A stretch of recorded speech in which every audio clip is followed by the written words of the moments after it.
দেখো এখানে আমরা মডেল অ্যাক্টিভিটি টাস্ক 2 ক্লাস 8-এর ম্যাথমেটিক্সের যে প্রশ্নটা তোমাদের দেওয়া হয়েছে সেটা আজকে আমরা সমাধান করব। দেখো একের দাগের থেকে যে প্রশ্নগুলো আছে, নিচের বহু পছন্দভিত্তিক প্রশ্নের উত্তর দাও, মানে এমসিকিউ টাইপের প্রশ্ন। এখানে প্রথমের অঙ্কগুলো একে একে আমরা করব। দেখো প্রথমে যে অঙ্কটা দেওয়া আছে সেটা হচ্ছে 2/5 এবং 3/7 মধ্যে মূলদ সংখ্যা আছে, মানে এর মধ্যে মূলদ সংখ্যা আছে 1টি, 2টি, 5টি এবং অসংখ্য। দেখো আমরা এটা জানি যে যে কোনো দুটি মূলদ সংখ্যার মধ্যে, এটা আমরা সংখ্যা রেখা তো জানি, এইখানে দুটো সংখ্যার মধ্যে, এখানে তো 0 আছে, সে পজিটিভ হোক নেগেটিভ, যে কোনো দুটি সংখ্যার মধ্যে, এটা মূলদ সংখ্যা হতে পারে, এমনি নেচারের নাম্বার হতে পারে, পূর্ণ সংখ্যা হতে পারে, যে কোনো দুটি সংখ্যার মধ্যে। এখানে যদি এই 2/5 হয় আর একটা যদি 3/7 হয়, এই দুটো সংখ্যা, 3/7টা অবশ্য, তো এই দুটো সংখ্যার মধ্যে যদি দেখা যায় যে কতগুলো সংখ্যা আছে, কতগুলো মূলদ সংখ্যা আছে, আমরা যদি বলতে যে নেচারের নাম্বার কটা আছে সেটা আমাদেরকে বলা মুশকিল হতো বা নেই বললেই চলতো, কিন্তু যেহেতু সংখ্যা আছে, মূলদ সংখ্যা আছে, সেটা কিন্তু অসংখ্য। এটা আমাদেরকে মনে রাখতে হবে যে দুটি মূলদ সংখ্যার মধ্যে কিন্তু অসংখ্য মূলদ সংখ্যা হতে পারে। অসংখ্য, এখানে প্রত্যেকটা বিন্দুতে মধ্যে অসংখ্য সংখ্যা আছে যেগুলো মূলদ সংখ্যা এবং এই দুটি সংখ্যার মধ্যে। তাহলে কোন অ্যান্সারটা আমাদের ঠিক হবে? তাহলে আমাদের যে অ্যান্সারটা ঠিক হবে সেটা হচ্ছে অসংখ্য। তাহলে 2/5 ও 3/7 মধ্যে অসংখ্য মূলদ সংখ্যা আছে। এরপরে দেখো পরের 2-এর দাগেরটা বলছে নিচের কোন ক্ষেত্রে সন্নিহিত কোণগুলি পরস্পর সম্পূরক। পরস্পর সম্পূরক মানে দুটো সমষ্টি আমাদেরকে 180 ডিগ্রি যদি হয় তাহলে পরস্পরকে সম্পূরক বলবো। তাহলে 35 ডিগ্রি আর 45 ডিগ্রি এই দুটো যদি যোগ করো, তাহলে এই দুটো যোগ করলে কত হবে? 0, তাহলে 8, 80 ডিগ্রি হচ্ছে, তাহলে হচ্ছে না। এই দুটো যদি যোগ করো, এই দুটো যোগ করলে কত হচ্ছে? 0, 4, 8, এইটা হয়ে যাচ্ছে কিন্তু পরস্পর সম্পূরক। কেন? এই দুটো সমষ্টি কিন্তু 180 ডিগ্রি। এটা যোগ করলে তোমার কত হচ্ছে? 90 হচ্ছে। এটা যোগ করলে কত হচ্ছে? 190 হচ্ছে। তাহলে কিন্তু সব কোনোটাই হচ্ছে না, একমাত্র এই দুটো অঙ্ক হলো 135 ডিগ্রি এবং 45 ডিগ্রি, এই দুটো হচ্ছে পরস্পর সম্পূরক কোণ। কেন? এদের সমষ্টি কিন্তু 180 ডিগ্রি হচ্ছে। তাহলে কোন ক্ষেত্রে দুটি সন্নিহিত কোণ পরস্পর সম্পূরক হচ্ছে সেটা আমরা পেলাম। এরপরে দেখো 2-এর দাগেরটা বলছে শূন্যস্থান পূরণ করো। পাইচিত্রে একটি বৃত্তকলা তথ্যের একটি অংশকে বোঝায়। বৃত্তকলার মাপ ওই তথ্যের অংশের পরিমাণের ড্যাশ হয়। এখানে আমাদেরকে প্রত্যেকটি বৃত্তকলা যেটা অংশ থাকে এবং প্রত্যেকটি বৃত্তকলার যে অংশগুলো সেগুলো কিন্তু বৃত্তকলার যে মাপ হয় তার তথ্যের অংশের পরিমাণের কিন্তু সমানুপাতি হয়। মানে যার সংখ্যার পরিমাণটা, তথ্যের পরিমাণটা বেশি হবে সেটা বড় বৃত্তকলা হবে, যার যেটা পরিমাণটা কম হবে সেটা কিন্তু ছোট বৃত্তকলা হবে। তাহলে এখানে আমাদের কী হবে? এটা লিখতে হবে আমাদের সমানুপাতি হয়, সমানুপাতি। তাহলে আমরা দেখতে পেলাম যে এই যে বৃত্তকলা, এই প্রত্যেকটা একটা বৃত্ত থাকে, তো বৃত্তকলার পার্ট থাকে, ছোট ছোট পার্ট। এই বৃত্তকলার পার্ট এক একটা বৃত্তকলা বলা হয়। এগুলো কিন্তু যে আমাদের ডাটা দেওয়া থাকে সেই ডাটার তথ্যের সমানুপাতি হয়। এরপরে দেখো 3-এর দাগে যেটা আছে সেটা বলছে কোনো ভাগ অঙ্কে ভাজক a² + 2a - 1 ভাগফল হচ্ছে 5a - 14 ভাগশেষ হচ্ছে 35a - 17। তাহলে আমাদের ভাজ্য বের করতে হবে। আমরা যে কোনো সংখ্যাকে যখন আমরা ভাগ করি কোনো একটা সংখ্যা দিয়ে, তাহলে এখানে ধরো 5 দিয়ে যদি আমি 12কে ভাগ করি, তাহলে কী হয়, 5 দুগুণে 10 হয়, আর ভাগশেষ হয় 2।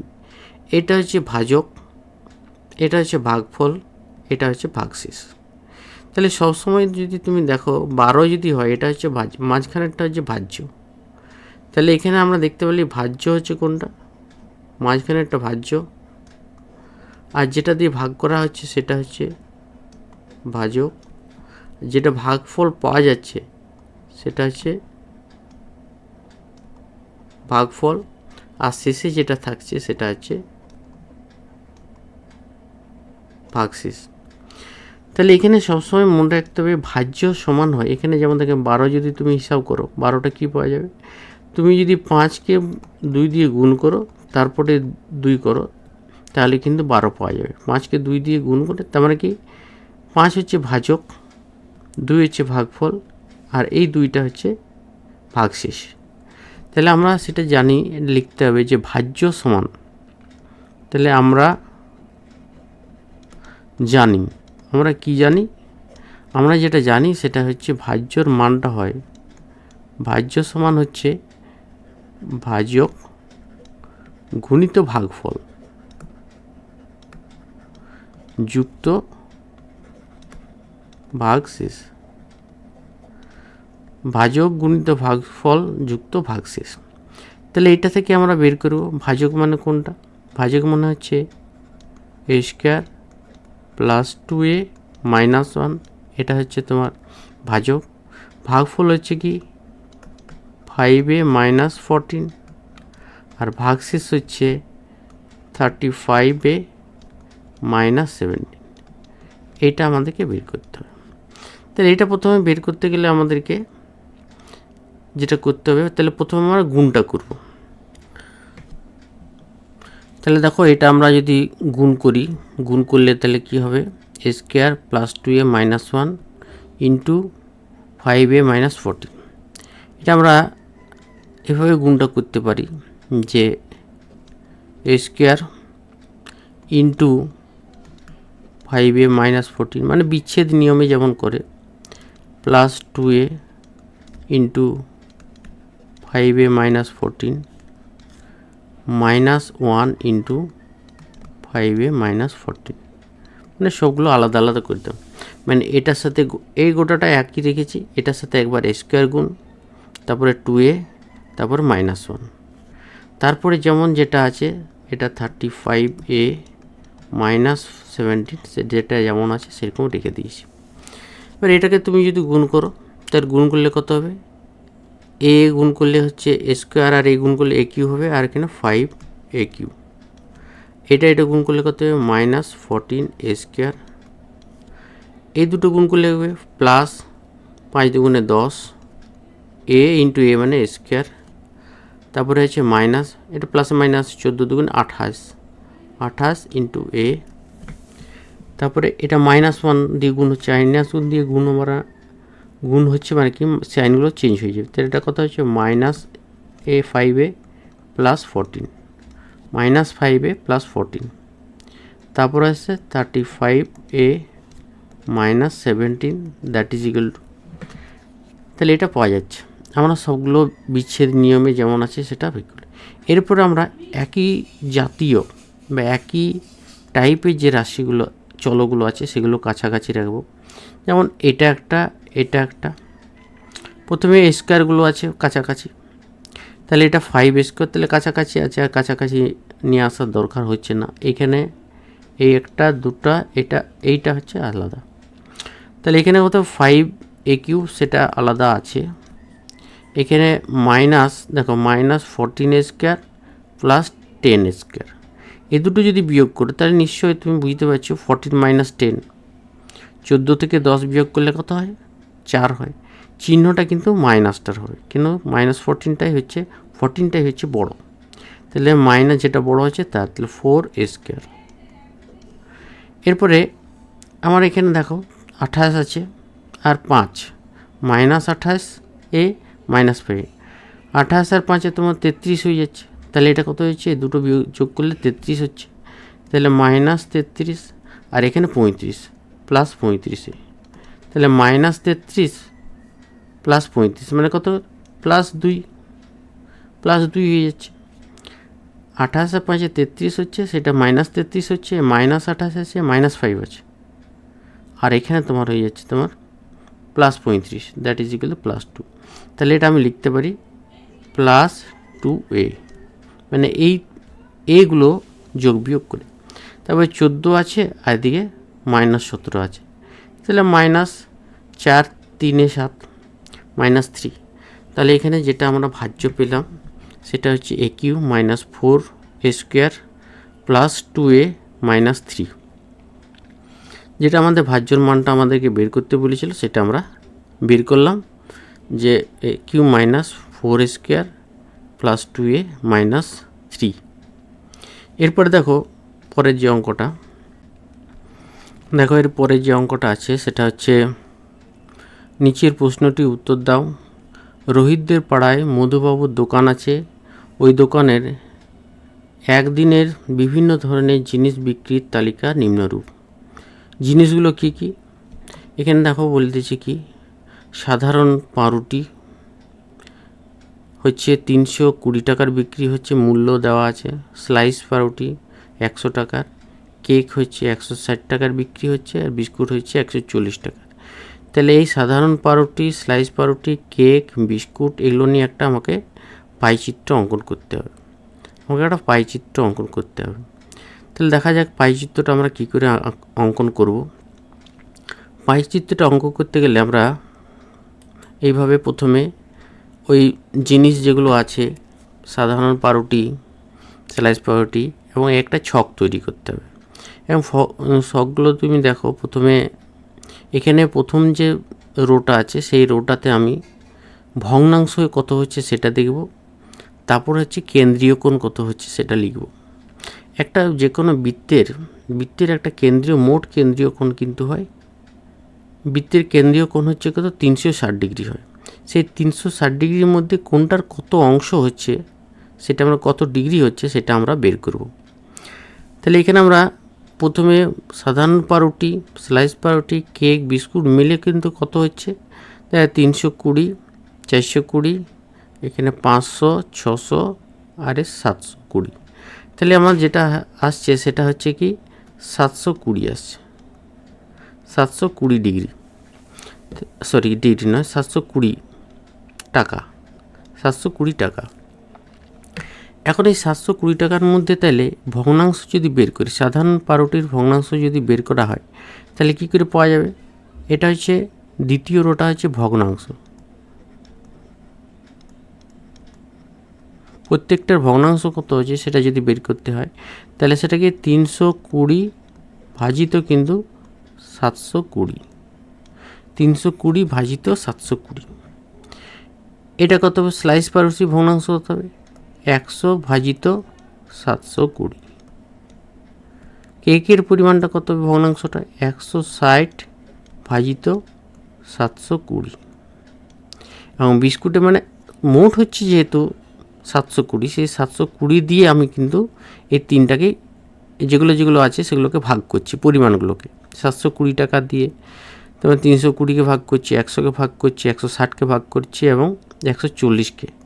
তাহলে 140কে তুমি যদি 720 দিয়ে যদি ভাগ করো তাহলে তুমি বিস্কুটের ভগ্নাংশ হচ্ছে এইটা, এটা হচ্ছে কেকের ভগ্নাংশ, এটা হচ্ছে স্লাইস পাউরুটির ভগ্নাংশ, এটা হচ্ছে সাধারণ পাউরুটির ভগ্নাংশ। এখন এই ভগ্নাংশটা তুমি শূন্যগুলো যদি সরিয়ে দাও তাহলে এটা কত হচ্ছে 32/72, এটা কত হবে 10/72, এটা হচ্ছে তোমার 16/72, আর এটা হচ্ছে তোমার 14/72। তাহলে এই ভগ্নাংশটা পেলাম। এরপর আমাকে কেন্দ্রীয় কোণ কত হচ্ছে সেটা আমাকে বের করতে হবে। কেন্দ্রীয় কোণ, তাহলে এখানে আমরা কেন্দ্রীয় কোণটা বের করব। কেন্দ্রীয় কোণ হচ্ছে তোমার হচ্ছে মোট কোণ হচ্ছে কিন্তু 360 ডিগ্রি। এই 360 ডিগ্রির মধ্যে 360 ডিগ্রিটা এইভাবে বাংলাতে লিখছে 360 ডিগ্রি, যেহেতু বলে দিয়েছি সবগুলো বাংলাতে দেওয়া আছে। তাহলে মোট কেন্দ্রীয় কোণটা যদি আমি সাধারণ পাউরুটির কেন্দ্রীয় কোণটা বের করি তাহলে ভগ্নাংশটাকে আমি যদি কেন্দ্রীয় 360 দিয়ে যদি গুণ করে দিই তাহলে কিন্তু সাধারণ পাউরুটির কেন্দ্রীয় কোণ পাওয়া যাবে। তাহলে এখানে 32/72 গুণিত 360 এত ডিগ্রি। তাহলে 32/72 গুণিত 360 দ্যাট ইজ ইকুয়াল টু কত? এখানে দেখো এটাকে যদি দেখো এটা কীভাবে কাটা যায়, 36 দিয়ে যদি কাটো এটাকে 36×2=72 হয়, 36×2=72 হয়, এটা তাহলে 10 হচ্ছে। আর 2 দিয়ে যদি এটা কাটো এটা হচ্ছে 16, তাহলে কত? 16 মানে 160 ডিগ্রি। 16 আর এবং 10 গুণ করলে কত? 160 ডিগ্রি। তাহলে সাধারণ পাউরুটির যে কেন্দ্রীয় কোণ সেটা পাওয়া যাচ্ছে কিন্তু 160 ডিগ্রি। একই রকমভাবে যদি স্লাইস পাউরুটির কেন্দ্রীয় কোণটা যদি বের করতে হয় তাহলে স্লাইস পাউরুটির ভগ্নাংশ কত হচ্ছে? 10/72 ইন্টু 360। 10/72 ইন্টু 360 মানে কি? এটাকেও তুমি যদি দেখো এটা 10 হচ্ছে আর এটা হচ্ছে 2, আর 2টা 5 হয়ে যাচ্ছে, তাহলে 50। তাহলে কত হচ্ছে? 50 ডিগ্রি হয়ে যাচ্ছে। তাহলে কেন্দ্রীয় কোণটার মানটা কত হয়ে যাচ্ছে? স্লাইস পাউরুটির কেন্দ্রীয় কোণটা হয়ে যাচ্ছে কিন্তু 50 ডিগ্রি। এটা কত হবে? 16/72 গুণিত 360 ডিগ্রি। 16/72 গুণিত 360 মানে এটাকে তুমি যদি 36 দিয়ে কাটো, 36 10-এ আর 36 2-এ, আর 2 দিয়ে এটা কত? 8, তাহলে 80 ডিগ্রি। এটা হচ্ছে 80 ডিগ্রি।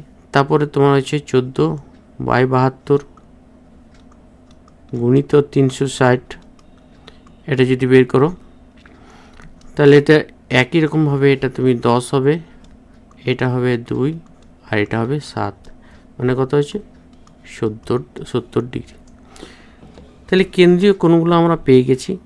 একটা হচ্ছে 160 ডিগ্রি সাধারণ পাউরুটি, স্লাইস পাউরুটি হচ্ছে 50 ডিগ্রি, তারপরটা 80, তারপরটা 70।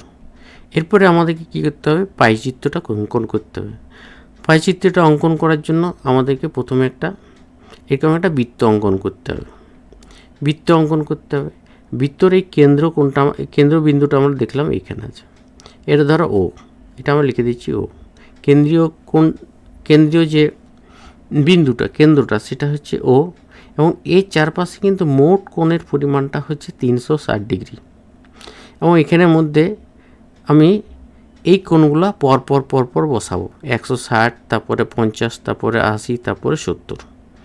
তাহলে কোণ পরিমাপ করার জন্য আমাদের চাঁদার দরকার, সেই জন্য আমরা একটা চাঁদা এখানে এনেছি। চাঁদাটা কিন্তু এখানে বসাবো বৃত্তটাতে আমি চাঁদাটা এই বিন্দুটা যেটা আছে সেটা কেন্দ্রের সাথে ও বিন্দুর সাথে মিলিয়ে দেবো।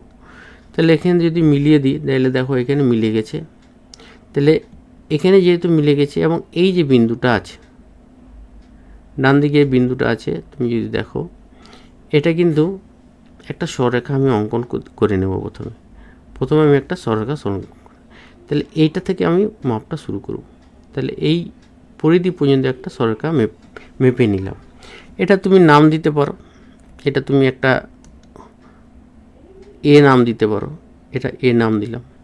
এবার এখান থেকে আমি একে একে কিন্তু বিন্দুগুলো মাপো। প্রথমে 160 ডিগ্রি, তাহলে প্রথমে 160 ডিগ্রি যদি মাপো তাহলে এখান থেকে তুমি দেখো 0, 10, 20, 30, 40, 50, 60, 70, 80, 90, 100, 110, 120, 130, 140, 150, 160। তাহলে এই বিন্দুতে হচ্ছে 160, এটা আমরা একটা দাগ দিয়ে দেবো।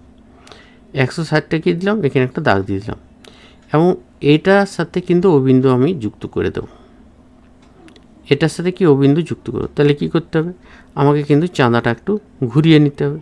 তাহলে চাঁদাটা একটু ঘুরিয়ে নিলাম এবং এখানে তুমি এটার সাথে যুক্ত করে দিচ্ছি। এই যে লেখাটা ছিল সেটার সাথে আমি যুক্ত করে দিলাম। তাহলে আমরা এখানে তাহলে আমরা কি করব? ও বিন্দুর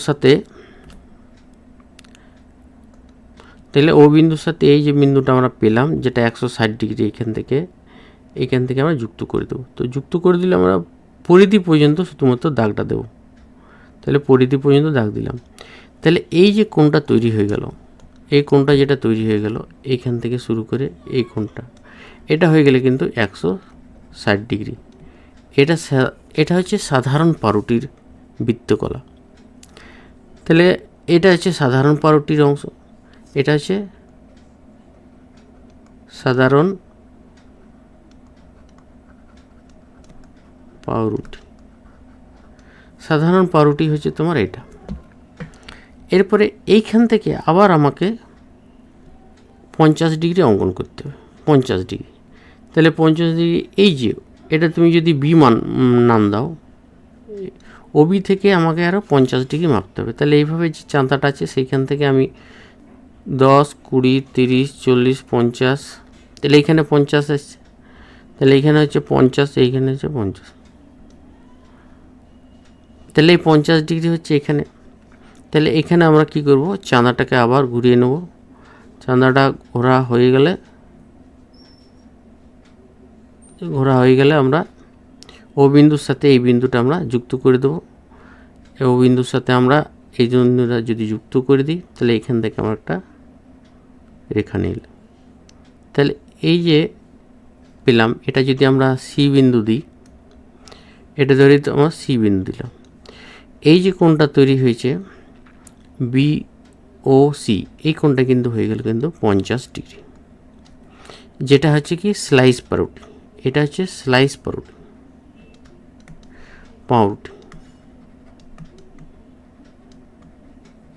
এটা হচ্ছে স্লাইস পাউরুটি। এরপরে দেখো 80 ডিগ্রি আছে। এই যে সি বিন্দু থেকে, ওসি থেকে আবার কিন্তু তোমাকে 80 ডিগ্রি মাপতে হবে। তাহলে এখান থেকে আমরা 80 ডিগ্রি মাপছি, এখান থেকে ওসি থেকে। তাহলে এখানে দেখো 10, 20, 30, 40, 50, 60, 70, 80, এখানে 80 যেহেতু আসছে, তাহলে এইখানে আমি একটা দাগ দিয়ে দেবো। এবং দাগ দেওয়ার পরে আমি চাঁদাটা ঘুরিয়ে এটার সাথে 100 রেখায় নিয়ে আসবো। 100 রেখায় নিয়ে এসে আমি একটা দাগ দিয়ে দেবো বৃত্তর পরিধি পর্যন্ত। এই পরিধি পর্যন্ত আমি একটা দাগ দিয়ে দেবো। তাহলে পরিধি পর্যন্ত একটা দাগ দিয়ে দিলাম। এবং এই যে কোণটা তৈরি হয়েছে, এই কোণটা তৈরি হয়েছে কিন্তু 80 ডিগ্রি। এটা হচ্ছে তোমার 80 ডিগ্রি। তাহলে বাকি যে কোণটা পড়ে থাকছে সেটা নিশ্চয়ই 70 ডিগ্রি।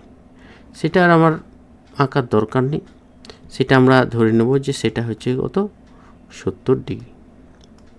তাহলে এটা হয়ে গেছে আমাদের 70 ডিগ্রি। এবার আমরা চাঁদাটা সরাবো এবং এই যে কোণটা তৈরি হয়ে গেছে, এই যে কোণটা তৈরি, এখানে যে বৃত্তকলাটা তৈরি হয়েছে, বৃত্তকলাটা একটা বিভিন্ন, যেমন সাধারণ পাউরুটি হচ্ছে এটা, এটা হচ্ছে স্লাইস পাউরুটি, তারপরটা হচ্ছে কেক,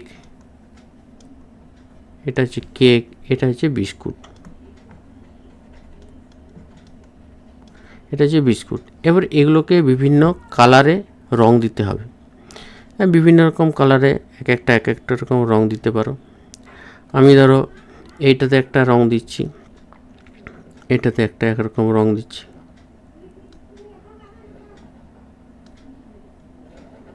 এটাতে একই রকম একটা রং দিয়ে দিচ্ছি।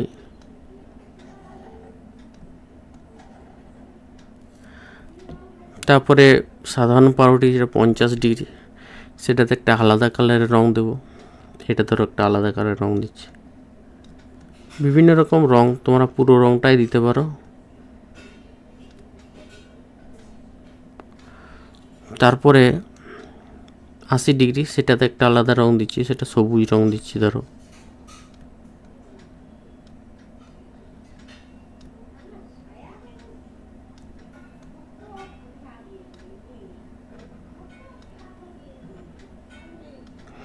এবং যেটা 70 ডিগ্রি হয়েছে সেটা একটা আলাদা রং দিয়ে দিবে।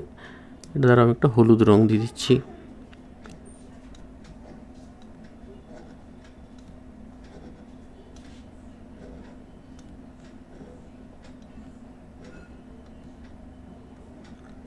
তাহলে এইভাবে তোমরা কিন্তু এই চিত্রটা অঙ্কন করতে পারবে। তাহলে আশা করি বোঝা গেছে।